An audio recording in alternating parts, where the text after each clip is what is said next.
Hi folks, Canadian Prepper here. Today I'm going to be speaking mostly to my under 25 audience, which I'm thinking is a bit more sizable than I originally thought. I've been getting a lot of questions lately along the lines of, can you give us suggestions on what younger preppers should do? So that's what the focal point of this video is going to be about today. But I also think some of the things I talk about are certainly going to benefit from the contribution of some of my older viewers, so feel free to join in the discussion session after the video. Now, there's two responses that I could give to the question of what should we do if we are young and we are interested in prepping in survival. And we're not just talking about building 72-hour kits here. Obviously, they're concerned with, building an off-grid lifestyle. That's probably what the end goal is going to be. So there's two ways to approach this. One of the ways to approach it is just to say, speaking from the heart, go out, enjoy your youth, make prepping and survival 5% of, what you're preoccupied with. That said, my brain is saying otherwise, and we're going to break this down methodically, because I do have some notes here on this, because I wanted to do the topic justice. So how we're going to explore this issue is quite simple. We're going to look at the strengths and weaknesses of youth. When I say youth, I mean under 25. It appears that 25 is now the new 15. I'm 37. I feel like I'm 27 in more ways than one. And 40 is the new 20, that whole thing. Maybe that's just a bunch of BS to keep everybody in an infantile state of conspicuous consumption. I didn't start prepping till I was over 30, which, some people don't start prepping until they're later than that. But I never had any skills whatsoever. I had lots of experience in the outdoors, working. I was acclimated to working a hard job in the forest, but I didn't really possess the skills to survive. My upbringing was predominantly urban. But as I said, I think this is going to be the largest demographic of preppers opening up here. You are the ones that have the most at stake because you have more future than the rest of us left. If you're under 25, you're going to be living till, potentially, some of you are going to live to see the year 2100. And what's more, your generation is probably the most on-grid of any generation. You might as well have been born with a USB port sticking out of your ass, because that's how hardwired you are to the grid. Most young people nowadays have also never really had to experience what it's like to be poor. If you grew up in the 80s, then you still got a taste of that. If you grew up in the 90s, in North America anyways, much less so. Things were much more refined. That's when we started getting all the cheap stuff coming in from China, and the standard of living in the West went way up and up. If you're born post 2000, then yeah, you grew up with the internet, you grew up with Google. You really don't understand what it is to struggle. And I'm not saying that in a relative sense. I know that struggle is relative. People still struggle with things like bullying and all the rest, but we always did struggle with that. But I think nowadays kids are just disarmed in terms of how they can deal with those situations, so they don't know how to navigate those situations. Socially, you're more awkward. This is not meant as a diatribe against your generation, because you guys have a lot of strengths too that I am going to address as well. Let's talk about the strengths though. So the strengths to your situation are that you're young, you're physically fit, time is on your side. That's one thing you have. Your mind is very elastic at this point. You can still learn things with relative ease, and all of your emotions, your personality, your traumas, they're not quite set yet. So you still have the ability, if you do struggle with some kind of anxiety, some kind of mental health disorder, you have the ability right now, if you're under 25, to really manage that, deal with it. And even if you are over this age, I'm not saying that 25 is a cutoff and you can't do anything about these things afterwards, but under 25 there's more what we call neuroplasticity, and you're able to just learn things, to adapt better. You're still subject to a lot of conditioning, and you got a lot of empty brain cells, so to speak, and a lot of connections that have yet to be made, neural pathways that have yet to be made. So now is the time to develop skills and to really focus on your physical health. They say 19 is, all around fitness capability. That's when you're peaking around the age of 19. That's a combination of like speed, agility, all those things. But obviously we know that many athletes don't come into their prime until much later than that. Some until their 30s, some even late 30s, early 40s for things like bodybuilding. But by and large, 19 is when you have the best all-around level of fitness of all the different fitness indicators. So you're definitely going to want to hardwire that foundation. So I would encourage you to start exercising right now, because now you're going to build up that foundation that's going to carry you through the rest of your life. I'm presuming most of you are male, so that's when your testosterone levels right now are going to be the highest. It's going to be the easiest for you to build muscle, the easiest for you to learn new gross and fine motor patterns. In terms of skill building and stuff like that, don't forego a career that you're going to enjoy just because it's not related to prepping and survival. There are plenty of guys who do stuff in IT, who do stuff in the media. There's city prepping. There's Brad from Full Spectrum Survival. There is Praxis Prepper. There's the Urban Prepper. A lot of these guys do jobs, that are just not totally unrelated to preparedness and survival. So your job doesn't have to revolve around that. Your career does not have to have anything to do with emergency preparedness, although it can, but that's not a requirement. What I think you should do is get into an occupation that you're guaranteed to have a job, or that there's an actual job waiting there for you, something that's not so abstract. I mean, I wanted to be a psychologist when I was younger. I got to the point where I did the degree. I did an honors degree. I was getting ready to do some post-grad stuff. Then I got a job, and I just sort of figured, well, I'm pretty much working with the same population, so I don't really need to go forward in this any further. But when I first went into it, my ideas of I wasn't doing it to get a job.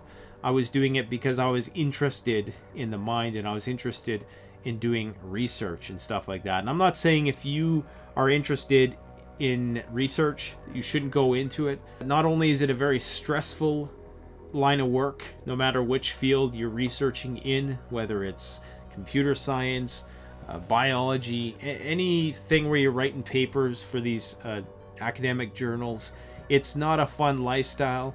The pay isn't very good, and if anything was to not get you prepared for crap hits the fan, if you will, it's going to be that.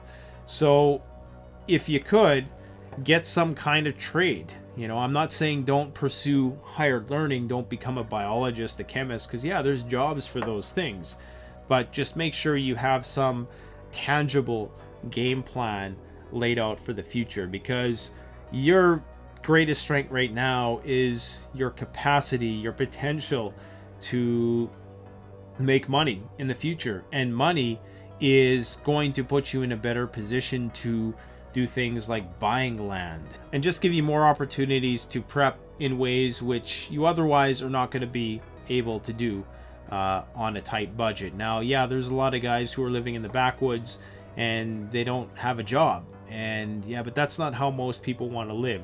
One of the strengths of the youth nowadays is that you are fully enmeshed in the grid. You grew up with the internet, so you have that on your side, but so do a lot of other people in this generation that you're competing with. Now, in terms of your weaknesses, one thing you don't have right now is money. So don't be too concerned about gear, going out and buying the best gear. That's all going to come in time. I was broke through my whole 20s. I've been so broke in my life. I'm going to do a video just on some of the abject poverty that I've endured. And I do say abject poverty. I know it's not like, I was starving and looking at eating the vultures that were flying overhead type thing. But I was very, very poor growing up. And so, that's why I don't take anything for granted. There was a time when even just you know, buying one flashlight, one cool new flashlight was a huge feat for me. And I can see how that is still the case with some people. But all I would say is don't obsess about that too much, because you got time, and time is money. If you're 20 and I'm 37, you got 17 years of time, you got 17 years of money on me. So don't worry about the gear. The gear is going to come. Focus on what you're putting in your head. Focus on education. Don't get too caught up in the whole political nonsense going on nowadays. Ideology, politics, like all these guys out there doing these street battles the other day in, what was it, Portland. You know, I'm thinking to myself, you know, all of these people could be out working, making money, doing something, getting ahead. Instead, they're out there dressed in this ragtag riot gear, hockey helmets, and, you know, all this other nonsense. For what? If I could go back and salvage my 20s, it would be to not be concerned with dealing with the human race's problems. And I know that sounds like a bad thing, but the best thing you can do is work on you. If you want to change the world, if you actually want to do something of significance that's going to have a direct outcome on things, and not just be, you know, not just provide increased budget for the riot police next year, then you need to focus on yourself. Go out, make some money, get some power, get some influence, get ahead, get some land in the future. You know, that's going to allow you to. That's going to be the difference between 100 acres and maybe a 1 acre homestead. And I'm not saying there's anything wrong with a 1 acre homestead, but that's what we're talking about here. You want to get yourself in a position now while the getting's good. And I'm talking like, you know, maybe the next 10 years. Maybe we don't even have that long in terms of how robust this economy is going to be. Because at any point, of course, crap could hit the fan. But all it's going to take is a few really crappy growing seasons for things to get quite wild. Now, if you're thinking that, you know, crap's going to hit the fan in the short term, then yeah, you're definitely going to want to emphasize the material aspect of prepping to an extent. Like the video I just made that showed you how to store over 100 days worth of food for $100 more or less. Doing that kind of thing, really just focusing on the cheap, but, you know, taking your time to get good gear. Go out, get yourself a K-bar knife. That's, you know, what the military's used for years. They're not that much money. You know, get yourself a decent Silky Saw that's going to last a long time. You know, things like that. Yeah, but don't try to go out and buy it all at once, because I know you're broke as heck and you're living paycheck to paycheck. Trust me, I know how that is. Another thing you have going against you is that you're kind of naive right now. And, you know, I know some young people, everybody's different. Some of you are coming from rich families. Some of you are probably very successful already. You know, some of you are probably already making 6 figures if you're under 25. There's a lot of you who are, and, you know, that's great. But that doesn't mean you still don't have a bit of naivete when it comes to political stuff, ideological stuff. That's why I say try to stay away from that. Try to just think for yourself. Try to go about business, you know, because at the end of the day, you can't go wrong with that. If you look back on your life, most of your regrets are going to be involving things which you were very emotionally fervent about defending. And that's not just the case with politics, that's relationships and all the rest. We're not going to go there. All right, one other thing I have to add to this video after the fact. I'm not sure where I'm going to insert this into the video, but it's to not be a zealot about prepping and survival with your family, because it's going to alienate you from them. Now, the thing you have on your side with this is that prepping is starting to become a lot more mainstream. The 72-hour thing is something which is quite commonly known about in households. Back during the Cold War, for instance, prepping wasn't something which was just done by the fringe. It was something which was pretty mainstream. It was pretty expected of people. And we're getting to that point again today. People have been quite primed by the media, by Hollywood, to see the value in doing such things. So it shouldn't be hard for you necessarily to sell it to people, but the thing is, you don't have to sell it to anybody. Focus on building your own skills, building your own preparedness inventory. Once people start seeing you do it, and once they see that you're not being all religious about it and trying to put it in their face, they're going to be more interested than if you were shoving it down their throats at every turn. This approach is probably going to compel them to get more interested in it, but at the same time, you don't want to be too discreet about it, because then they might see it as kind of weird, and they might be concerned about you, that, you know, you're becoming a threat to yourself or other people. And I'm just being honest here. You know, if you are doing things like going and taking firearms safety training or something like that, and you're starting to get all this survival gear and put stuff away and neglect other parts of your life, then yeah, I mean, there's going to be some cause for concern there with your parents and people who care about you. So this is why it's important for you to live a regular life and not make this the focal point of your existence. Because the problem with prepping is that it takes away from your future. If you are going to go and buy something, for instance, like a stockpile of food, that's money that you can't invest in your education. That's money you can't invest in, I don't know, whatever, real estate, in the stock market, whatever you might want to invest in. In a lot of ways, it's a depreciating thing, with the exception of developing skills. But even then, some of those skills may not be marketable skills in the future. So that's why I'm very reluctant to tell you to go out and put all of your eggs in the basket of prepping. Be practical, be reasonable, don't be putting it in everybody's face, and most importantly, take it lightly. Don't be obsessed with your mortality. You know, everybody's going to go at some point, and while it's important to prep, it's also important to have a good sense of humor about things. So maintain your sense of humor about the world and what you're doing. Just like Cliff from the Urban Prepper always has a smile in all his videos. That's not my personality, but I can appreciate how that serves him in what he does and what he does in his everyday life. So be that kind of person. But you do have little life experience, you have less knowledge of the world, and well, that allows you to have more potential and more different routes to take. Obviously, if the crap hit the fan tomorrow, you are going to be at an initial disadvantage because you don't have the power, you don't have the strength, the experience, the knowledge. But what you do have is adaptability. And it's the old idea that, you know, you can't teach an old dog new tricks, which you can because of that neuroplasticity. But you guys are the ones who are going to really adapt to the new world if that were to happen. Now, we are slightly less domesticated in some ways because we do still remember those hard times. So if I was to summarize my advice to you in a nutshell, it's multifold. Focus on your physical health and fitness. Don't get too caught up in politics. Just make money. Get your money, man.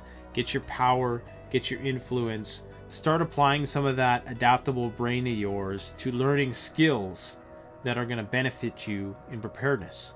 Wilderness survival skills, off-grid skills. Start learning about how a off-grid farm works. Start watching some of these great off-grid channels here on YouTube. They all have different areas that they excel at, and with your young mind, you can draw from all of their strengths and try to learn as much as you can while giving equal, if not much more, attention to living in the grid here and now. Because like I said, it's more important, in my opinion, for you to still use the grid while it's here to get ahead and advance. Because that's going to put you in a position, in a material position in the future, that's going to allow you to be adaptable. And lastly, I'm going to say that the future is unwritten. You know, nothing could happen for 10, 20, 30, 40 years. You know, things could we could magically coast on this razor's edge that we're walking here. But the projections are not good. And of course, that's why that should be something that's in the back of your mind. But don't let it color all of your life's goals. You know, when you're going to go and find your future wife, don't make it or break it on the fact that she has to be everything a good little survivalist, traditionalist wife has to be. I mean, you're going to want to have some commonality in that respect, but they might not even know that they have that in them yet when you're meeting with them for the first few times. And, you know, so develop a relationship first, and you can bring the survivalist out of anybody, I do believe. You don't have to block everybody out of your life who doesn't claim to be a survivalist or prepper. You can benefit from a lot of people, because remember, everybody, when it comes down to the wire, is going to be a survivalist. There's a survivalist within every single person out there. It just hasn't been opened up yet for the world. It's like a seed that just hasn't germinated yet. It hasn't sprouted yet. So it just, the conditions haven't been ripe. Everybody has a point when that inner survivalist is going to be activated. Everybody has a fear that would become so real and vivid that will turn that instinct on and compel them to want to start to look at this stuff. And the worst thing you can do if you're going to go on a date is start blabbing about how you're preparing for SHTF, especially if you're a teenager, man. Just go live your life, have some fun, have this stuff in the back of your mind, be doing those things, fitness, self-improvement. So long as you're focusing on improving yourself and on the side doing this as, dare I say, a bit of a hobby, but building those skill sets at the same time, man, you're going to be so far ahead of where most of us were. Because most people, unless they were born into a more agrarian lifestyle, like a horticultural lifestyle, most of us probably didn't start getting into this stuff till, you know, like after 30 or late 20s or something like that. So if you're getting the jump on it in your teens, then wow, you're going to be a very well-rounded person. You're going to be far more knowledgeable than I am about this stuff at the age I am right now. So yeah, you're going to be a prodigy prepper. There's a great name for a YouTube channel, Prodigy Prepper. For one of you young guys, I know there was a guy named Kid Prepper on here before he changed his name. His channel's taken off now, so props to him. I think his name is Tua Mo, I can't pronounce it. But yeah, so all you kid preppers out there, soon to be adult preppers, take care, work hard, focus on yourself, just hustle, man, hustle while the getting's good. Thanks for watching. Don't forget to like, comment, subscribe. Canadian Prepper out. The best way to support this YouTube channel is to support yourself by gearing up through CanadianPreparedness.com or BugoutRoll.ca. Premium quality gear at the best possible price using the incredibly secure and easy to use Shopify platform. We offer free shipping to the United States for orders over $200 USD and free shipping to Canada over $75. So support the channel by supporting yourself.